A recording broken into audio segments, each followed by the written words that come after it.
तो दोस्तों यहाँ पर आप सभी जानते हैं कि गोदरेज एरोस्पेस कंपनी भारत के जेट इंजन प्रोग्राम के लिए काफी अहम काम कर रही है और अब यहाँ पर फाइनली देखा जा रहा है कि गोदरेज एरोस्पेस के द्वारा पूरे प्रोग्राम को लेकर काफी महत्वपूर्ण कदम उठाए जा रहे हैं। और अब यहाँ पर बताया जा रहा है कि गोदरेज की तरफ से एक बड़ा माइलस्टोन अचीव किया गया है, जहाँ पर उनकी तरफ से हाई टेम्परेचर ब्लेडिंग प्रेशर को यहाँ पर डेवलप कर लिया है, जो कि एरो इंजन परफॉर्मेंस के लिए काफी क्रूशियल माना जाता है। और दोस्तों सच माने कि पहली बार भारत के अंदर इस तरह की टेक्नोलॉजी को विकसित किया गया है। अब ये टेक्नोलॉजी इनोवेशन के बाद में गोदरेज दुनिया भर के चुनिंदा कंपनियों की लिस्ट में शामिल हो चुकी है। और ऐसे में आप आने वाले समय में देखेंगे कि इस तरह की जो टेक्नोलॉजीज यहाँ पर गोदरेज एरोस्पेस कंपनी के द्वारा डेवलप की गई है, तो यहाँ पर आने वाले समय में भारत के लिए ये बहुत ही ज्यादा महत्वपूर्ण होगी, क्योंकि भारत इस टेक्नोलॉजी का यूज करते हुए कुछ से डेवलपमेंट करेगा जो कि भारत के लिहाज से काफी अहम हो सकते हैं। अब दोस्तों यहाँ पर ब्रेजिंग प्रोसेस के सक्सेसफुल डेवलपमेंट को देखा जाए तो भारत के एरोस्पेस डेवलपमेंट के जो इकोसिस्टम है ये ना सिर्फ मजबूत होगा बल्कि कई सारी क्रिटिकल प्रोबेबिलिटी को ये क्रिएट करेगा। जहाँ पर एक तरफ भारत इन सारी टेक्नोलॉजीज को लेकर फॉरेन कंट्रीज पर डिपेंडेंट था, यानी कि अब हमें विदेशी कंपनियों पर डिपेंडेंस नहीं रहना पड़ेगा और एक तरह से देखा जाए तो भारत अपने आप से इस तरह के इक्विपमेंट्स को बनाना स्टार्ट करेगा। अब दोस्तों आप सभी जानते हैं कि एरो इंजन जो होते हैं वो काफी ज्यादा एक्सट्रीम टेम्परेचर पर फंक्शन करते हैं, जहां पर इनकी जो ब्लेड्स होती हैं ऐसी होनी चाहिए जो कि इस एक्सट्रीम हीट को भी बिना किसी डिफॉर्मेशन के सहन कर पाए। और इसीलिए विशेष तरीके से यहाँ पर जो टरबाइन ब्लेड्स होती हैं उनका निर्माण किया जाता है। और आपको बता दें कि गोदरेज कंपनी के द्वारा इसी सेम प्रॉब्लम को एड्रेस किया गया है और फाइनली एक ऐसी कंपोनेंट को यहाँ पर बनाकर तैयार कर लिया है, जिसकी वजह से यहाँ पर जो ब्लेड्स होंगे वो हीटिंग को आराम से सहन कर पाएंगे। अब दोस्तों यहाँ पर जो गोदरेज की ब्रेचिंग प्रोसेस है वो इसी नीड को यहाँ पर एड्रेस करती है और ऐसे में जो कास्ट टरबाइन ब्लेड्स है इनके टिप और रूट को सील कर देता है। जहाँ पर टिप और रूट ओपनिंग है उसको सील करने के बाद में एरो इंजन की जो ओपनिंग है वो यहाँ पर कूलिंग करने में सपोर्ट करती है। और इसे आप समझ सकते हैं कि यहाँ पर जो एयर फ्लो है वो प्रॉपर्ली बना रहता है, जो कि इंजन की फ्लेक्सिबिलिटी में एक बहुत ही महत्वपूर्ण भूमिका निभाता है। और इस विषय पर बात करते हुए गोदरेज के टॉप ऑफिशियल्स की तरफ से ये कहा गया है कि भारत के अंदर इस तरह की टेक्नोलॉजीज को विकसित किया जाना अपने आप में एक बहुत ही बड़ा माइलस्टोन है और आने वाले भविष्य में गोदरेज के द्वारा इस तरीके के इनोवेटिव एसेट्स आपको देखने को मिलेंगे। दोस्तों सबसे बड़ी बात यहाँ पर यह है कि जेट इंजन डेवलपमेंट प्रोग्राम की अगर बात की जाए तो इस तरह की टेक्नोलॉजीज का वहाँ पर बहुत ही बड़ा योगदान होता है और गोदरेज की भूमिका यहाँ पर काफी महत्वपूर्ण हो जाती है, क्योंकि फरवरी 2023 के अंदर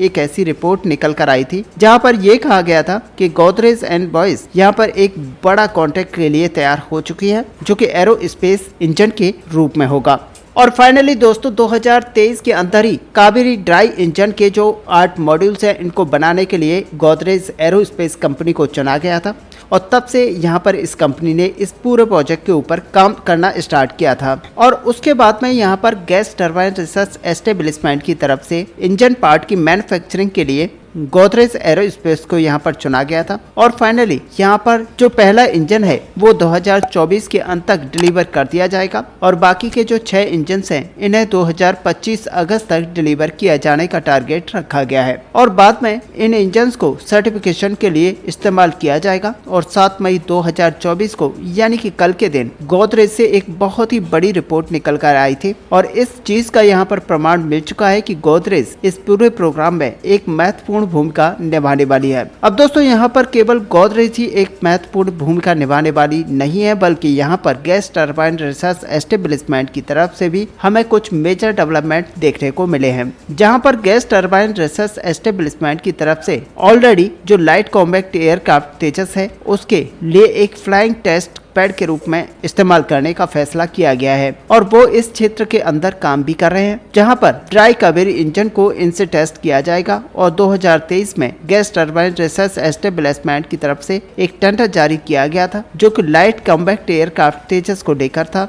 और जो इसकी इंजन स्टार्टर यूनिट है इसको अपग्रेड करने का फैसला यहाँ पर किया गया था, जिसका फैसला यहाँ पर यह था कि फ्लाइंग टेस्ट पैड इसको बनाया जाएगा। और आपको बता दें कि नवंबर महीने में गैस टरबाइन रिसर्च एस्टेब्लिशमेंट के द्वारा एक और टेंडर को इशू किया गया था, जहां पर LCA स्पेसिफिक AGB यानी कि एयरक्राफ्ट माउंटेड एसेसरीज जो है यहाँ पर मॉडिफिकेशन करने की बात की गई थी, ताकि कावेरी इंजन का टेस्ट यहाँ पर किया जा सके। और अगर इन सारे डेवलपमेंट को ध्यान से देखा जाए तो ये प्रतीत होता है कि लाइट कॉम्बैक्ट एयरक्राफ्ट तेजस कावेरी इंजन को टेस्ट करने की जो कवायद है इसकी शुरुआत यहाँ पर हो चुकी है। अब दोस्तों यहाँ पर कावेरी इंजन को अगर देखा जाए तो इसके लिए आफ्टर बर्निंग सेक्शन जो है इसका डेवलपमेंट भी किया जा रहा है और गैस टरबाइन रिसर्च एस्टेब्लिशमेंट की तरफ से इस पर वर्क स्टार्ट कर दिया गया है। आपको बता दें कि जनवरी 2024 में गैस टरबाइन रिसर्च एस्टेब्लिशमेंट की तरफ से जो आफ्टर बर्निंग सेक्शन है कावेरी का, इस पर जो कार्य है वो यहाँ पर स्टार्ट कर दिया गया था।